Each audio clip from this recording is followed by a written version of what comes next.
stop whatever you are doing for a moment and ask yourself, am I afraid of death because I won't be able to do this anymore? Friends, grasshoppers, this is the Formless Podcast, episode 94, with Tyler, the superhuman, and me, Dustin. Episode 94. Dude, I am so excited. I'm so excited. We are closing in on number 100 so fast. That the fact that we've made it that far, like, I was reading some crazy statistics. Like, podcasts generally, like, they only publish like a half dozen episodes, and then they really? Yeah, the vast majority. Like, podcasting is really trending right now, and it's like the hot button thing. Like, every major company, like Trader Joe's has a podcast. Everybody's got podcasts. And like, there's all these Facebook groups about podcasting and how to market your podcast and blow it up and you know, and a lot of them are like these get rich quick scheme things. Or there's a lot of hucksters in there. And so it's like the thing right now, you know, and it's kind of funny. But there's a few people that post some really intelligent content on it, and they're like fact-based stuff. And they talk about the average length of a podcast, the average duration of how long a podcast lasts, and stuff like that. And it's like, I want to say, I don't remember, I should have wrote it down, but like 20%, only 20% of podcasts that start continue or like are still going a year later. Yeah. Wow. Yeah. And here we are. Since 21. So almost four years. Yeah. Yeah. I think we started, I want to say November or December of 21. So closing in on 3.5 years. Yeah. Yeah. And we have episode number 100 coming up. And we've published 82 or 83 hours of content. Wow. Yeah. So pretty cool. That's cool. a pat ourselves on the back. Yeah. I mean, we're a little ways away from 10,000 hours, but we're getting there. We're getting there. You know, the old adage about like 10,000 hours to become a master at anything. Right. Well, how many podcasts does Joe Rogan or he's like Jocko Willink have? Jocko's got like 400 and something, 420 something, I think. And his are monumental. They're like, some of those are 3 to 5 hours long. And then Rogan's got 2,200 or something like that. Podcasts. Yeah. And then he's got, that doesn't include all of his other ones, like the Fight Companions and and then he's got another one called Save Our Parks or something, with a group of comedians. I mean, that dude's got tons and tons. In fact, they were saying like he has an issue right now where these guys are taking his audio and they've put it through AI and they can make it say whatever they want it to. And so they're using his voice to advertise stuff that he has no idea about. And so it's this constant battle where this new commercial comes out and it makes it sound like Joe Rogan is a part of their company or whatever. And it's this vicious cycle. I have seen that, I believe, with, I mean, a lot of older people from like, 50, 60 years ago. Like, for example, I was listening to some sermons by Billy Graham, but I'm not sure if they were sermons by Billy Graham because or sermons by AI. Yes, exactly. That copied his voice. And put together a sermon. I mean, Yeah. it sounds good, but now I'm like, oh, okay. Is I'm this watching. actually him? Yeah, if it's a video and I can see people in the background and it looks all grainy, then it's probably real. But some of those other ones, I'm like, I don't know if this is real. This is an AI sermon. Yeah. Ugh, that's a whole nother quandary there. That's creepy. Yeah. It can be creepy. AI is interesting. I can see a lot of benefits, a lot of tools, but also there's a lot of unknowns, and it's getting better. That's almost daily it's getting better. Like you're saying the AI is getting smarter, or well, it's harder and harder to like spot a fake. Okay. Like there's, when it first came out, it was like, oh, that's a fake. You can see that video and you're like, yeah, they got 3 hands, or they're it's just, you could spot it. It's like, remember when what was it? The computer, the movie industry, when they started doing the digital backgrounds and and like you watch a movie from like 10 years ago and you see the digital, the green screen stuff, and you're like, oh, that's fake. Right away. You could spot it like instantly. But it gets better and better and better. And like you see a movie now and it's like, is that a real background or is that just some green screen stuff? Right. Did they paint it in later with visual effects or whatever? Yeah. So that stuff gets better and better. And like the AI stuff is quick. I was listening to Elon Musk was on Rogan recently, and they were playing with Twitter or X's AI. They have Grok. I can't remember the name of it, whatever name he gave it. But it was conversing with them. They were asking it questions, and they could change the tonality of how the AI answered. So it would be like very professional and very clean cut. And then it would go like, they had this different responses that they could select, and it would change the vocal tonality, the way they spoke. Like it would be mean. It would like be condescending and like treating you like an idiot one minute, and then it'd be super sweet and nice, and like it was weird. It was really weird. They were getting a kick out of it. It was funny. Skynet. Yeah. From Terminator. That's what I thought of. I mean, I watched that movie when I was a little kid. Yeah. I watched that movie when oh crap, I just kicked the camera. Sorry. I watched that when it first came out, and that was terrifying as like an 8-year-old, Very much.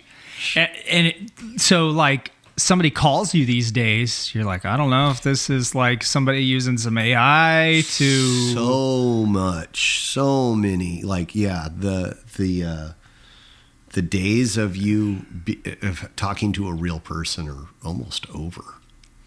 Yeah. Well, I was thinking like I could get an AI of somebody's voice, and if I got their banking account information, I could like somehow call into the bank and get their banking information. You have your login info. You could call into the bank and change some account stuff because you sound like them possibly, or you take that as far as you want. It's wild. Well, like any other great tool, you can, it depends on the user. Right. That's right. That's very much true. Which is unfortunate because there's a lot of people that have malicious intent, Anyway. Hopefully they don't start faking us and saying, oh, this is the Formless podcast number 100. And we're like, but we're on 95. Yeah, wait a minute. We're going to sell. Oh, no. We can't do that. Oh, man. So how was this week?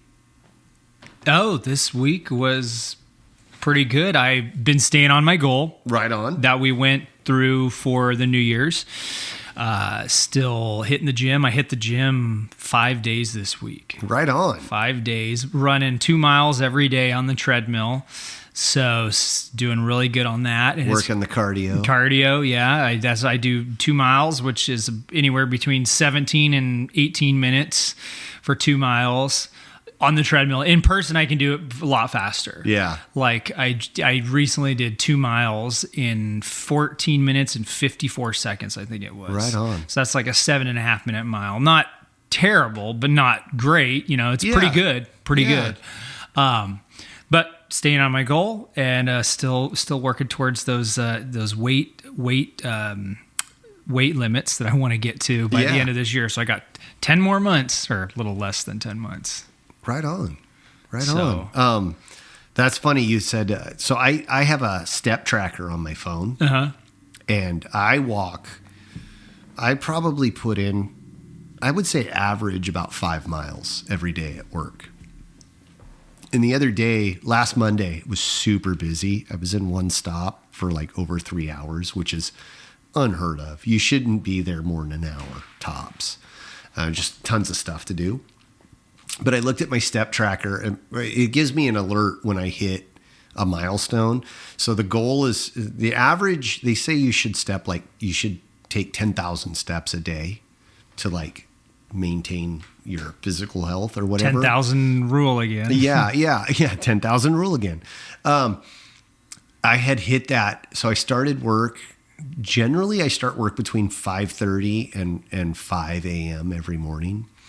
And, by like 7:30, I had like 11,000 steps in.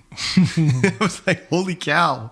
Yeah. 11,000 steps in like a couple hours. Now it's all flat ground. I'm not walking up hills or through mountains and stuff. I'm just walking back and forth in the store. And I was in a big grocery store. So I was just walking all over the place in there. Yeah. But I was like, holy cow, I already hit my goal for the day. I could stop now. What's the number? What's like a healthy number for steps? I think it's the average. I don't know for certain, but I believe the average is 10,000. I read it somewhere that everyone should walk like 10,000 steps a day. Per day. And so that's what I have my marker set at. You can set it at anywhere you want. But I've had it on my phone for, this is the third phone I've had. So every 2 to 3 years, I get a new phone. So probably like 9 years now. And I started it because my last job, I was in a desk job and I just sat all the time. And it was like to help me get going in the morning. So I would, I set the goal on the low side for like 6,000 steps. And sometimes it was a struggle to hit that. So with this job, I was hitting that no problem. So I upped it to 10,000.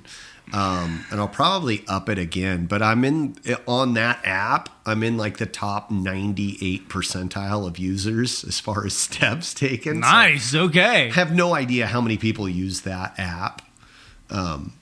So I don't know, I could be the top 10 of 10, so I don't know how many people are using it, but it's the one metric where I'm like on top. So I'm excited about that. That's cool. Geez, so at the end of the day, you're at like, well, that day I 30,000 steps or something. I had a ton. I don't remember. I'll have to go back and look. But yeah, I definitely hit the goal that day, and probably for the next day too. It's crazy. Man, the heck with my 2 miles, and you're doing 11,000 steps. Yeah, it's only about 5 miles. So, and it's not an exact science because different people have different, what's it called? Gait, like your walk. Right. You might take a 2-foot walk where I'm only taking like 18 inches. Right. That step. So, so I don't know, like, and it's only reading on my phone. I don't have like, what's the bracelets that people wear that like, those things were really popular a while back. The Fitbits. Yes. I don't have a Fitbit or anything, and it only measures when I've got my phone on me. So I try and keep my phone with me all the time. But it's hard. Like when you're doing martial arts, you can't have your phone in your back pocket because bouncing up around and you're fly out of your pocket, or or like I used to carry it in my gi. And then somebody would inevitably punch you or kick you there in your phone. Like, oh crap, don't break my phone. So I don't hold it all the time, So how did your phone screen get broken? It's been broken before, yeah. Yeah, well, somebody punched me in the stomach. I had my phone inside my gi. Yeah. Try and explain that to the insurance. But yeah. So, but yeah. Work's been crazy, busy, like always. But I've decided I'm not going to talk about how hard it was at work, because every time I do, I mentioned this last week or the week before, every time I talk about how hard work was, the next week seems that much harder. So little reverse psychology on myself. I'm not going to talk about how hard work was. I'm going to talk about how easy work was this week. Yeah. So it'll get easier. Yeah. It's wild. It's a roller coaster for sure. But man, I had the easiest work week this week, man. I didn't have to do anything, but I got paid a lot of money next week. Like you're trying. Yeah. If only. So that was sarcasm there on my part. Yes, of course. Any movie news? Yes. So the film passed all of the quality control. Right on. Measures or checks through the distribution company. So now I'm going to be talking with them very, very soon about what our plan is for the release. Okay. Yeah, the streaming release and the DVD release. Very cool. I still think they don't want to do Blu-ray release. They just only want to do DVD and streaming. Is that to keep costs down? Yeah, Blu-ray. They said Blu-ray would cost more, so that's which makes sense. Yeah. So we're gonna. They're not interested in that, so we're gonna do DVD and streaming. But that's very exciting. And I'm surprised that DVDs even still make money. You know what I'm saying? Everything's streaming these days. But sure enough, they straight up told me. One of the head honchos I had a meeting with the company, they said DVDs still make money. So and it's on the decline. Yeah. To where it's not like what it was in 2003, 2002, something like that. Yeah. The DVD boom of that era or whatever, 2005.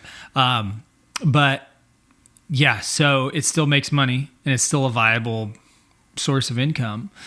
And so that's it. So I'll be finding out more about the release of the film soon. Right on. Yep. We'll definitely post that and put links on the website to it for sure. That's awesome. Yeah. So you guys I want to see you all buy the DVD and watch it on streaming. Yeah. I mean, we've been talking about it for how many years now? Yeah. Since day one, really. Yeah. So that's cool. Yep. Very cool. That was even before the podcast. Yeah.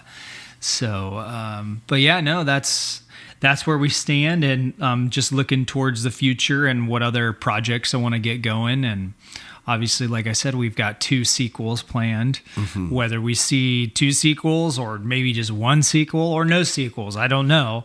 But maybe it's an entirely different project. It might be an entirely different project. But you got to stay flexible. Yeah, especially in this industry, man. It's very much a what's the word I'm looking for? Fickle. I don't know if fickle is the right word I would use. Might be. It's very much what is the market demanding? Like what is selling right now? And you kind of always have to have your finger in the air, like checking the wind. Yes. The best way I heard it described in film school, that's a good example, finger in the wind. the best way I heard it described in film school was a good producer has to have their ear to the ground. Yeah. Feeling out what the changes in the future are. Like what's the trends? Like, where is things going? Like right now, obviously, film is going streaming, right? Everything is streaming. And there's kind of been like a pushback recently. I mean, we just saw at the Oscars, like the best director. I think they definitely won Best Picture. But this guy won 4 Oscars, and he kept saying, he was like the writer, director, one of the producers, I think, for the film, Anora. And he was saying, did you watch the Oscars? No, I did not. So he was saying, please, hey, let's get movies back in theaters. Let's get theaters back on their feet. And so I'm hearing that from a lot of different sources, that a lot of people want to put more people back in theaters, right? Because like since COVID, a lot of movie theaters have closed. They couldn't stay open, yeah, because they weren't going to movies. And so that's when streaming, increased even more. Yeah. The amount of content people were consuming. Yeah. And so it was more at home and not in the theater. Yep. So now these days, there's not a lot of stuff going to theater. I mean, theaters are still staying open and having movies come there, but not as much as going there, and not a lot of movies are getting theatrical releases. So there is kind of a pushback saying like, well, let's get more movies in theaters. And so that's like one of those trends. That's one of those trends I was talking about. It's almost, you can see it as like 2 different paths. One, making content for streaming. They need stuff and it's almost like they want lower budgeted films to go to streamers because they're cheaper to make, and you can crank a lot more of them out and a lot faster. Yeah, whereas the bigger productions take more time, more effort, more money. And so those tend to be the movies that go to movie theaters, tend to be like tentpole movies, like the Star Wars, Avatar 3 that's coming out this year, and they're making a 3rd one. They're not stopping there. Oh, really? Well, it made money, so a good producer has their ear to the ground, listening like what the trends are. And I'm finding out that there's seasons to movies too, and seasons like as in like right now, if I had more investors, I'd be making a Christmas movie right now to get it finished, to get it finished for Christmas season. To get it sold.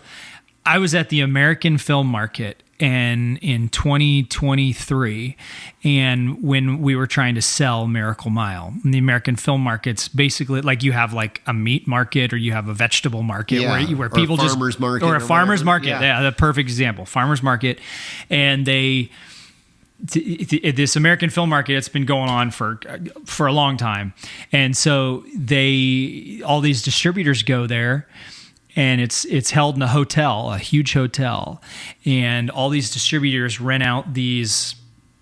For each distribution company, they'll rent out 1 hotel room or 2 or multiple ones. Oh, and you just go room to room. And you go room to rooms and shop your film around. So you're walking into hotel rooms, and they've got like tables and chairs set up, and they've got each hotel room like partitioned off. Like they might have like 2 or 3 temporary offices in these rooms. Wow. Yeah. And so some of the bigger distribution companies will rent a whole floor to themselves in these hotels. Like, I don't want to say names, but there are certain ones. I just don't want to say it and get it wrong. But so we're going room to room to room, and this one distribution company, which I believe was the one we went with now for our film. Oh, okay. We walked in there, and they're like, oh, you got a faith-based movie? We're like, yeah. They're like, do you got a Christmas movie? They're like, if you got a Christmas movie, we can get you $60,000 right now for it. Right now, we can sell it like that. $60,000. You could walk. That was in like April? No, that was in November. Oh, okay. So the American Film Market's in November of every year. They got it planned out for like 10 years down the road. They've got the dates locked in for 10 years down the road. Wow. So anyways, That was just an eye opener that they just need to fill slots Yeah. in their programming schedule, whether or with these you got to think these distribution companies, they're kind of like the middleman. So there's like me who made the movie, then there's the distribution company, and they get it on Amazon or they get it on Netflix or they get it on Hulu, like, or any of those places. So these streaming companies, these streaming services might say, "Hey, distribution company, we need a Christmas film. We need a Christmas film to release the first week of December." And so then they're like, "Oh, okay, well, we got this one, or we don't have any." And then they turn around and they say, "Okay, all you people that are coming to sell us films, like, do you got a Christmas movie? Do you got a Christmas movie?" And so there's this certain type of demand for certain films at certain times. Okay. What I like to call seasons. But, Yeah. Anyways, that's cool. Yeah. I mean, it makes sense. It makes sense. But I didn't realize that. Right. That's interesting. That's a whole nother aspect that I was unaware of. Yeah. So, like, if you think about it, like, every year, movies that come out on Christmas Day, right? It's usually like a big feel good type, like, it's the season. It's the season of that type of film. They're not releasing like a horror film on Christmas Day. Not normally. Not generally, yeah. Right? Yeah. That's Like for Halloween. Halloween, or a lot of horror films come out in January, February, March. Like, a lot of them have just come out in the last couple of weeks. Yeah. So that's kind of their dumping ground for those. But then you get like the comedies, which come out like in spring and summer. Very cool. Very cool. So a good producer has their ear down to those trends and those seasons, saying like, this is the industry's looking for this, and you kind of get ahead of the curve in a way. If that makes sense. You're trying to get ahead of the curve. Sometimes you end up under it or behind it. Yep. So that's my long-winded answer. I hope that made sense. No, that totally made sense. That was good. And that also brings us to the quote. The quote. Yeah. Read the quote again. Okay. It was a good one. Okay. It's Marcus Aurelius. Okay, I was going to ask who that was. Yeah. Stop with whatever you are doing for a moment and ask yourself, am I afraid of death because I won't be able to do this anymore? Do this. Like, for you, your movies. If you were to die, would you be like, oh, I still wanted to make that movie. I was working on that. I'm going to say that, I want to keep doing some certain things. Like I look forward to this every Saturday. Yeah. Like, Saturday is for the podcast. Saturday is for doing the Saturday morning class. Like, I live for that right now. And if something were to interrupt that, I would be heartbroken. I'd be like, oh man, like that's your jam. That's my jam. I look forward to that every Saturday. And I'm counting down the days. Right now in the middle of it, this is great fun. This is where you want to be. This is where I want to be. This is what I want to do. And I would be, can I just have one more week? Give me one more week. Come on, like let's make a deal here. What do you need? That's true. Yeah. I mean, do you think by him asking that question, by him saying that, do you think he was trying to hint one way or the other, or it's like an open-ended, like there's no wrong answer? I don't know if there's a wrong answer there, but I think more of like looking into your everyday life. What are you doing to, you should ask yourself when you're doing something, like, would I rather do this than die? If I died, would I be remorse, or would I be like, all right, I've arrived? I think that's one way of looking at it. I think the other way of looking at it is, there are things that are hard, right? Everybody's got stuff in their life that's hard to do. And I personally have been on this track of like, everything is hard. When things are hard, I'm down and I'm complaining about it and I'm bitching and moaning about it, right? Instead of like, let's get through this because there's something good on the other side of it. You know, what's the benefit of doing all of this hard stuff? What am I going to get out of this by going through this hard thing? Mm-hmm. You know? So I, you know, just taking a step back and looking at the forest and not the individual trees. You know, that's what I'm getting out of it. You know, the broader perspective, right? And it's been a real dilemma for me. Not a dilemma, but like a kind of an obstacle, for lack of a better word. You know, I've been really struggling with some things and kind of trying to like, I find myself having this internal battle of like, okay, quit wallowing in your own misery. It's not, you know what I mean? Like, I look back at other hard times in life. I was like, you know what? It was hard, but I can laugh about it because I made it through. Or I can look back at that and go, you know what? I had to learn this lesson, and I made it through that. You know, I read this thing the other day, something about life being hard. I can't remember it word for word. Something about life being hard, but if it hasn't killed you yet, then you're winning. You know. Was that it? Yeah. That sounds about right. Yeah. Basically, like if you haven't died yet, you're winning. And whatever it was that was so hard didn't kill you. So congratulations. You're still around. You're still here, you know? And that's the outlook that I want to have, like, all the time, and not just when I'm doing the fun stuff. You know what I mean? Because you get down in the trenches and you're working and you're like, and struggling and kicking the dirt and everything.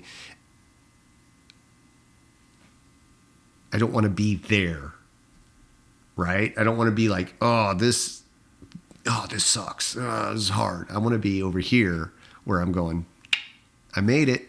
Didn't kill me yet, you know? What, in the moment when you're in the trench? So I, you know, my focus becomes super narrow, and I'm like, this didn't work, or this is hard, or life's tough, blah, blah, blah, blah, blah. And I'm complaining. Complaining. And you're just doing the infantile thing of like, I didn't get the milk, or I didn't get the cookie. And why don't I have the cookie? Life is terrible. Who cares? You're going to make it, you know, push through. That kind of thing. And not having the outlook of, poor me. Right. So, and that's just this OODA loop, or this revolving door of like, that's my mindset. Like, if I get into that, I'm on the treadmill. If I get into that mindset, then I'm like, everything's negative. Right. So I have to really watch myself and like, go, hold on, Hot Rod. Like, you know, you don't need to, really, is this that bad? Like, it's just another obstacle, and there's going to be another one tomorrow. So get over yourself. So anyway, I read that this morning. That quote got me, and I was like, well, yeah, I'm doing these things. Yeah. I want to keep going, and I got to do all this other stuff that's not fun to get there. So, okay. So does everyone else, you know? It's funny. We had a test a couple weeks ago for both my younger sons tested. And Tom had tested the month previous, and he didn't do so hot. There were some other things that shook it up a little bit. We had an unexpected guest arrive at the school, and it was a little, I don't know, I think he was running from the police or something. There was some weird thing that happened. He walked in. I didn't see it. I was in the other room with some other students. Nothing happened, nothing like violent or anything, but it was it was indefinite interruption. And I think it threw him off. And then he had to like test with somebody who was a little bit bigger than he is. And so that threw him off, and he was just off his game. He wasn't quite up to snuff. So this month rolls around, he's going to test, and he's super nervous. And he's like, what if I have to do it with, what if I have to do my test with Sensei Court? Or what if I have to do my test with Sensei Poke-Up? Or he's going through all these lists of people that are going to make him nervous and stuff. And I'm like, hold on, dude, he's 10, Like, hold on, dude. First of all, do any of these people not know who you are or don't like you or have a grudge against you? And he's like, no. And I'm like, okay. So here's what you need to do. If you get nervous, just remember they poop too. Right? I got to bring it down to a 10-year-old level. I'm like, they poop too, man. Everybody here, we're just humans. Like, don't get it all. Don't make it bigger than it is. It is what it is, but don't make it bigger than that.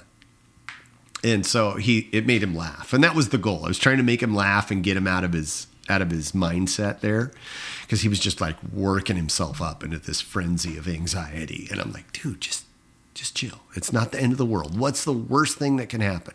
Well, I don't pass. Okay, you don't pass. Does that mean you can't come in here anymore? Does that mean you're not going to get to train anymore?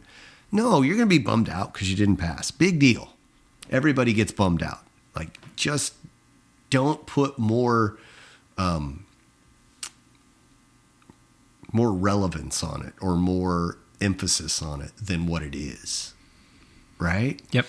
And that's a long-winded way of me trying to say I put more relevance on stupid crap than I should. And I'm trying not to. Interesting. Yeah. That's very interesting. Do you think that he somehow absorbed that from you? Oh, totally. Okay. That's all me. I'm sure of it. That's my bringing that to the table. like, do you think that he got that type of anxiety? What do you want to call it? Anxiety, like mindset. Do you think he genetically inherited it from you, or do you think he absorbed it just by you having it and then like osmosis? Oh, it's probably more like that. And, just being around, living in the same house. Okay. Children are real interesting. They'll mimic what they see and what they do. I mean, I don't know. I'm not a psychologist. My wife will be one day. Heck yeah, go Brighton. Yeah, but I just from my own experience with children, if you do stuff on a consistent basis, they see that. Whether it's good or bad, they'll see that and they will pick that up, Like they'll absorb it. Yeah. It's just a natural thing. I've noticed that. Yeah, like... just in general. Just in general, whether it's something simple as like the way you tie your shoes in the morning, or the way, like if you have a morning routine that you go through every morning, no matter how mundane, if they see that, they will pick those little things up, those little habits or ticks, I talk with my hands a lot, and Tom does too. Right? Like you see him and he's out there and he's very animated. Very animated. Yeah. And I'm like that. When I get excited, my hands fly up. I'm part Italian, so. Salsi. Yeah. It sounds that's Italian, right? Yeah. That's a whole nother topic for another story. But yeah. So he worked himself up into I literally just like came to this realization like 30 seconds ago. But yeah, he had worked himself up into this huge like bundle of nerves and was like all freaked out about having to test again and who he was going to test with, and it was going to be hard, and he'd already failed once and he's probably going to fail again, and he's freaking out. I'm like, dude, chill. Everybody poops, man. Just tell yourself that, I had to, I bring it down to a 10-year-old level, make it funny. That's good. It's like the old thing. If you get nervous talking in front of people, just imagine they're all sitting there in their underwear. Right. It's the same, very similar. Same thing, just a little bit more kid level. No, that's something I've been wondering about recently. It's just something I've been exploring. Yeah. Is that if you look at children and then the parents, the children, and I mean, it's just common sense. The children will, they'll behave like their parents. Yeah. Whether for good or bad, they're like little sponges and they just soak up. Oh, dude. Absolutely. I mean, you have 3 kids. Absolutely. So you know far better than I do. Mm-hmm. Well, yeah, they're a sponge. That's a great analogy. They're a sponge. They just soak up everything. And then you'll look back and go, "Oh, I wish I wouldn't have done that."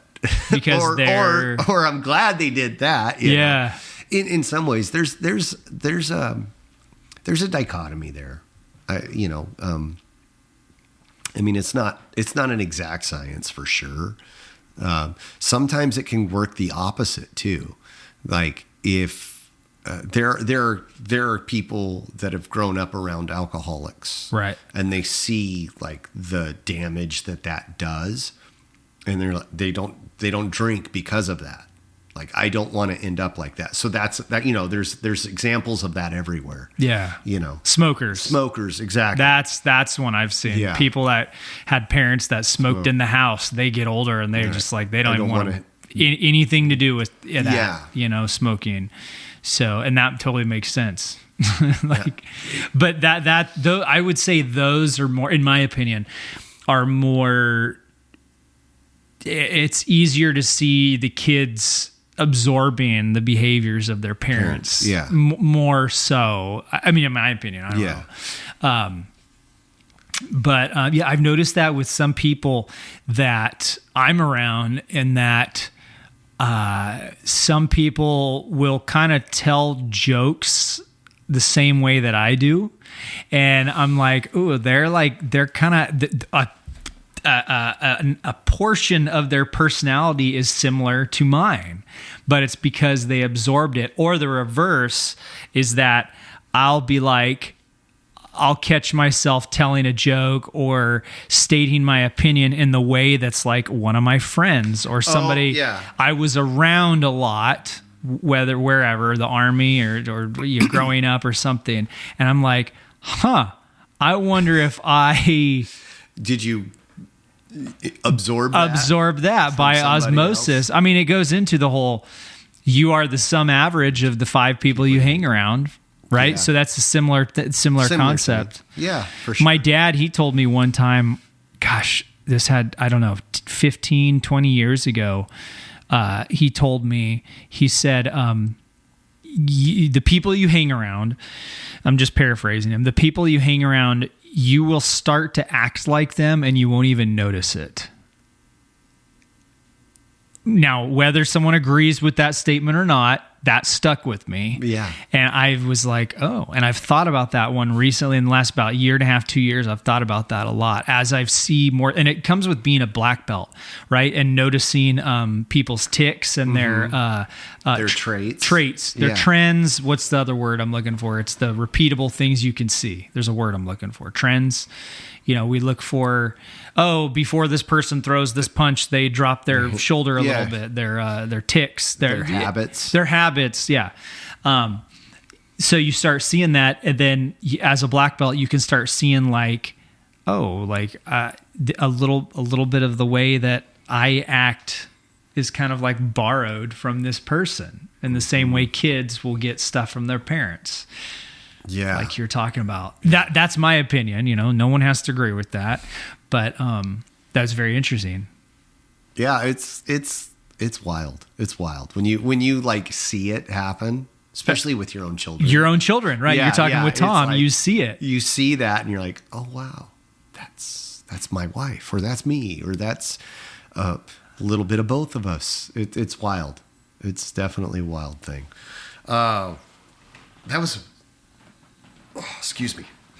I slept in this morning and it threw me off a little bit, and not 100%. Not 100%. Yeah. I got to get 100% there. I got to get back in the game here. I definitely think that going back to that quote, Marcus Aurelius, that, I mean, yeah, you could easily say like, well, you don't know if you're going to die today or not, if you're going to live to see the end of today. Nobody does. So you really don't have any control over like if you're okay with it or not. But like you don't. You're absolutely right. You have no control over that. But you can look back and go, if I was to die, would I miss this? Yes. Like, is this something worthwhile? Am I learning how to play chess, and do I love it? And would I miss playing chess if I was to die right now? Like you would miss doing the podcast and doing this doing and teaching, all of that stuff. Of course, I'd miss my family and all of that. Yeah. But like, I'm doing something I love. I'm doing something I'm passionate about. I'm having fun. But, it's like, yeah. It's like what? No, I was going to say something, but I censored myself because I'm not ready to stir the pot too much yet. Save that for episode 100. Yeah. No, I'm just kidding. We'll bring all the controversial topics up on the 100. I just want to focus on the stuff that makes sense right now, and that's where I got that's what hit home with me on that quote. Like, yeah, I'm doing something right. How many times do you go through life and you're doing something and you're like, why am I even doing this? Every day. On the treadmill. Why am I doing this? Or whatever. Yeah. So, now I wonder what Marcus would say, like, because I think like, so you take Buddhism, right? I think Buddhism, it's all about, a lot about detachment, and not having attachments to things. I don't know enough about it to agree or disagree. So I'm going to just agree for the sake of argument. Okay. Yeah. So, and if I'm wrong, then I'm wrong. But like, so Buddhism, you don't have attachments, and that's, the way is no way and stuff like that. And which is so interesting because I believe that would say, Buddhism would say, and please, if anyone out there has anything to say, correct me on this, so I can get it right. But Buddhism would say no attachments, so like you're ready to go at any time, right? You their goal is to become enlightened, and it's all about sloughing off everything and just letting go. So they would say like, yeah, you should be ready to go at any time. You know, so like as a Christian, like, yeah, you're not supposed to have any attachments really, like, cause like I said, you don't know when you're going to die. You don't know when your time is up. Right. So you don't want to have any attachments, but it's funny because like, you still want to do things, right? It's still like we're said to, in the Bible to like, you still gotta plant the fields, and you gotta fight. There's work to be done. There's work to be done, like things you have to do. So that's yeah. Does that make it like? I'm trying. I guess there's no way to state that other than to say like, yes, you have to plan for the morrow. You have to enjoy what you're doing. Mm-hmm. But it's all about attitude. It's all about attitude. Like, you can go plow the field and plant the plants and be happy about it, or you can be begrudgingly working that hoe or that rototiller and it's hot, grumpy, yeah. And that's I think a big key to things. Just attitude, just attitude, just be happy about it. They say attitude is everything. Yeah, attitude is everything, and my attitude has sucked lately, so I'm trying to fix it. Okay, that's what Dustin's working on right now. Yeah. No, I just realized it. I'm kind of dense in that aspect of like my own personal, like where I am emotionally. Like, I'll just complain about it oh, work sucks, or this is hard, or I'm fighting with my wife, or instead of like going, hold on, dude, take a look. You got it pretty good. There's so many worse things that could happen. You know, you have no physical issues, thank God, knock on wood. You know, what are you complaining about? You're healthy. You're relatively happy. You have a house. You have a car that starts every morning. You know, you have a family. Yeah. You didn't go to bed hungry. Right. You know, I haven't missed a meal. Okay. I got this magic thing called electricity. When I go home, I flip a switch and the lights come on. I'm not cold. I'm not hot. You know, like, what do you got to complain about? And I've forgotten that. And I've just now like realized that I had forgotten that again. Like just recently, within the last couple of hours, days, I had forgotten that. And so I was in this negative cycle of complaining about everything. I'm like, you know what? I don't like that. I don't want that. So, and then it all hit home literally this morning when I was like looking for a quote. And I found that quote and it was like, boom. So that quote pointed you in the other direction. Yeah, well, just helped get me out of my funk. So we're out. We're good. We get into those funks. Yeah, we're good. Yeah. So no, I recently, yesterday was Friday, Thursday, I was in Weaverville, small little mountain town, was working, and there was a dude in a McLaren. Do you know what a McLaren is? It's a very expensive, exotic car. It's British. It's a sports car. They're like, I want to say the cheapest one starts at $250,000, more than my house, right? They're very rare cars. You don't see them every day, and you especially don't see them in Weaverville. But it was like one of those things that like you may not ever see one again. And it was like, wow. And there was people like talking to the guy who's just sitting in his car waiting for somebody to come out of the store for him, you know. And it was one of those things, but it's a materialistic thing, right? Right. Like, and I like nice stuff. I admit that I like to have nice things when I can afford them. Who doesn't like a nice steak dinner? You know, who doesn't like that nice whatever? But it made me think, like, is that the goal? Like, are we trying to work and save for the nice car or the thing? It's one thing if you can afford it. Don't get me wrong, more power to you. If you can afford it, great. I'm happy for you. But like, I started this whole internal dialogue with myself about this guy in this McLaren. Like, is that the goal? Is that what you want? I'm like, not particularly. I could think of a lot of other things I'd like to do with $250,000. and I'd probably like, I don't know what the actual, like, I don't know if you can even get a loan for that. Like, if you made enough money, could you get a loan to buy a car like that? Or is that one of those things you're like, no, we need cash, sir? Yeah, know? Yeah, exactly. Or you got to write a check after we verify that you actually have funds in the bank, you know? I don't know. That's a whole nother world than I don't walk in that world. But like, for some people, that's like the goal, right? I got to have the car. I've got to have the house. I got to have the thing. You know, fill in the blank. Yeah. And I don't know if that blank for me would be the car. I don't know, you know. But if I was walking in those shoes, it might be, you know. It was weird. I had this huge like dialogue with myself about that. I'm like, because I definitely admire it. And I like automobiles. I like cars.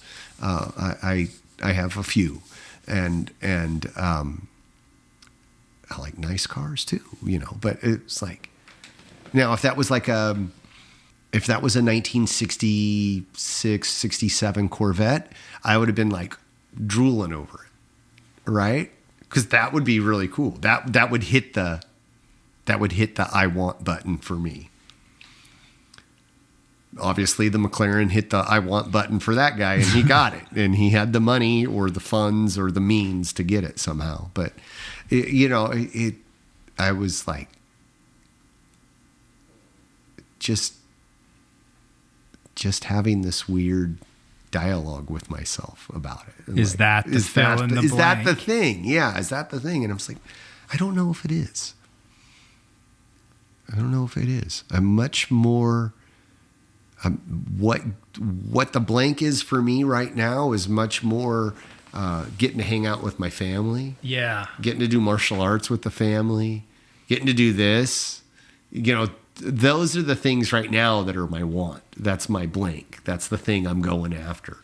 And I don't know if that focus will shift. I hope not. Right now, I'm having fun going after that. Yes. Doing those things. So yeah, that's where I'm at right now.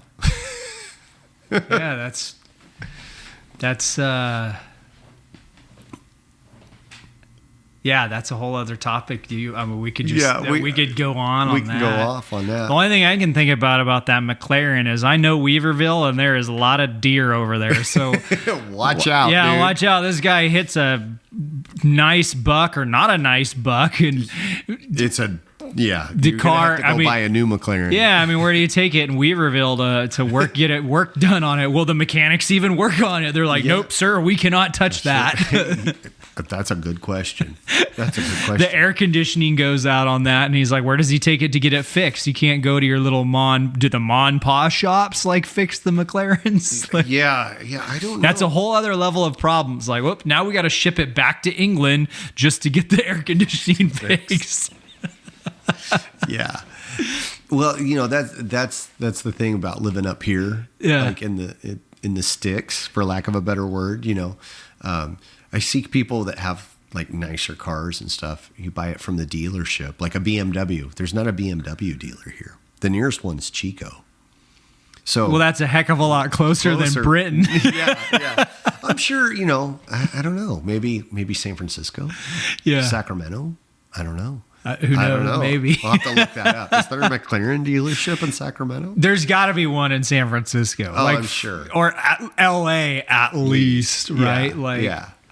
But no, I don't even know, like, there's different laws for cars. So if you produce a certain number of cars, then they follow mass-produced cars. Like all Hondas have air conditioning. Yeah.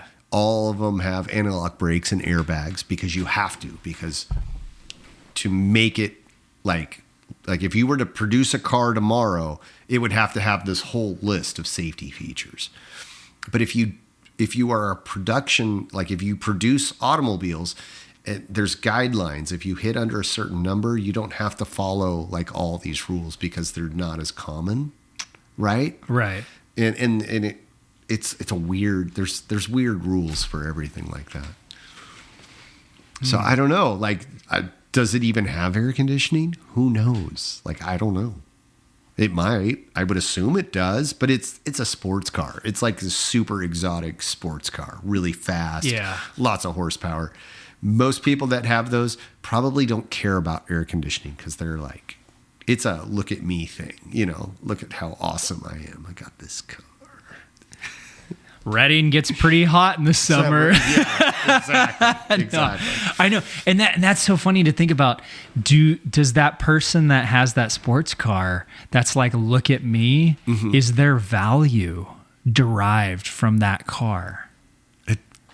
For them? I don't know. I'd probably, it'd be hard to smile. It'd be hard to cry. Right? Right. Like, if you could have something like that, nice. It'd be, It definitely makes you feel better. I'm sure it makes you feel good. I'm sure it does for a while. Like if is that good though? Like that your value is derived from like something knows? like you like since you've gotten higher up in the ranks on martial arts and you teach, your like a lot of your, I would say your value, your self-perception, your self-perceived value comes from you get to do something that is an acquired skill. You know, like your martial art is it's like Dustin's style, like the way you spar and the way you do martial arts.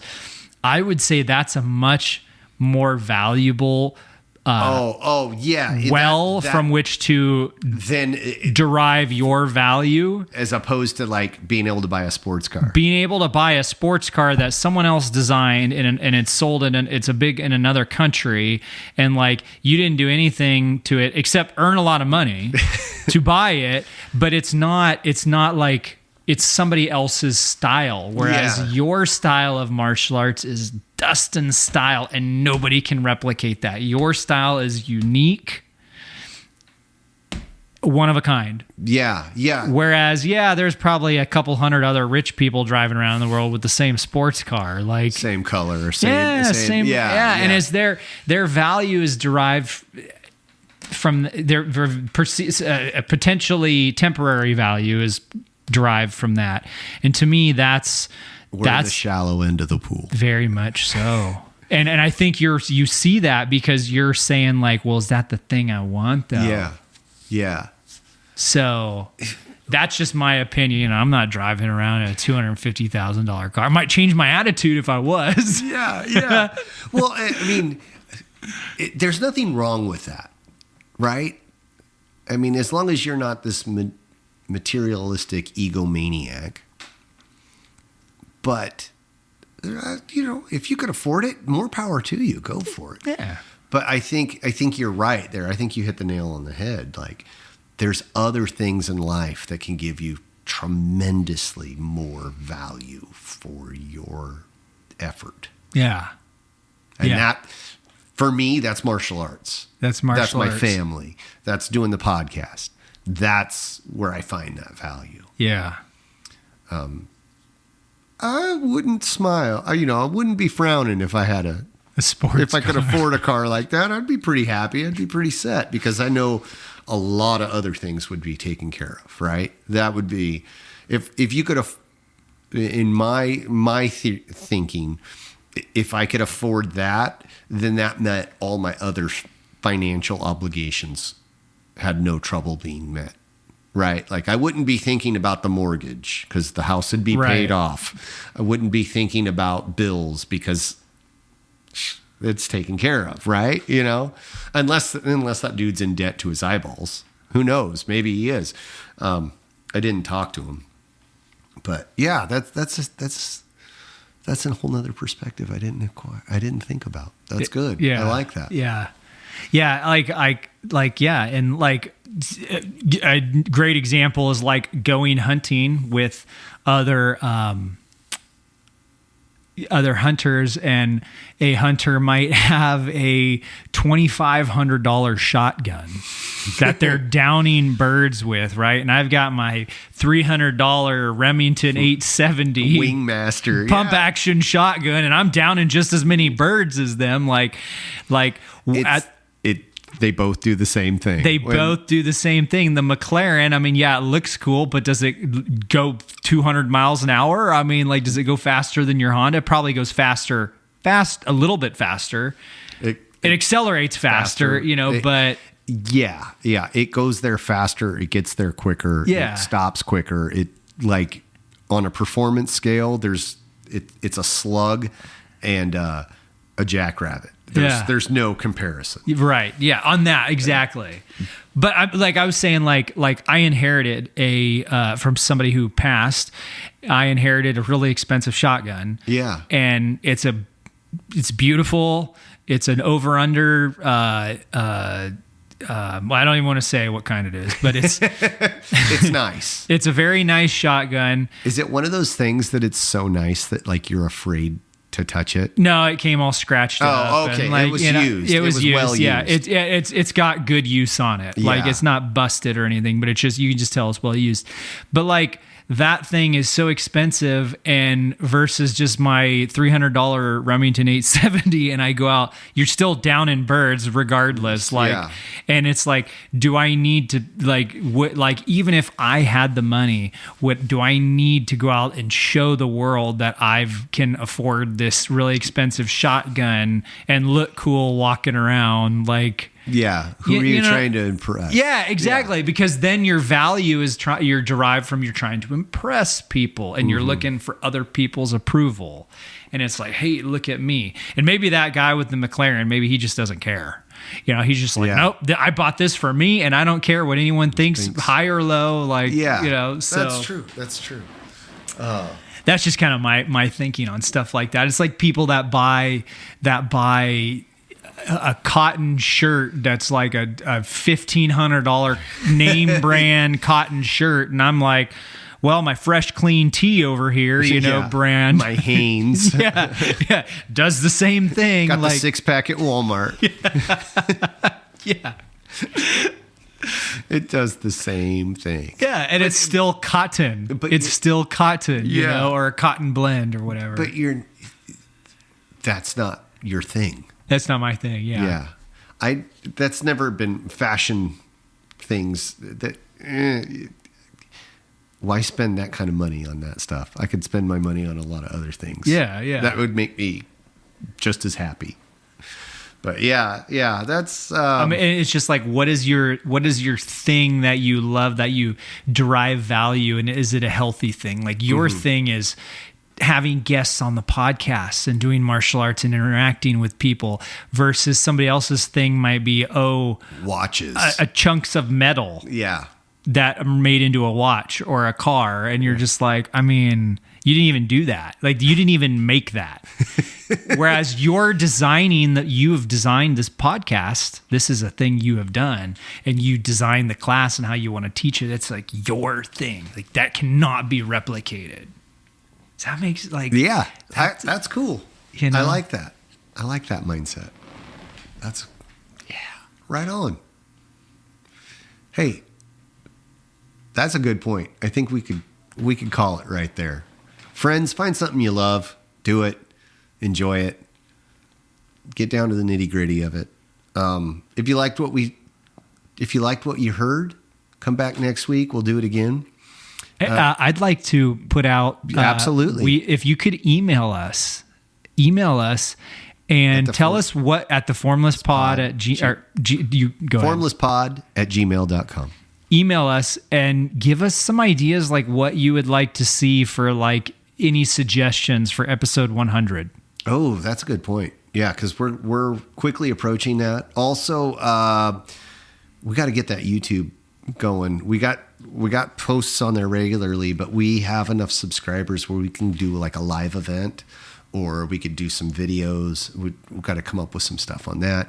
We also have a Facebook page called The Formless Pod. Instagram, Formless Pod. Twitter, same thing. Or X, whatever you call it. Let's go. Friends, grasshoppers, sayonara.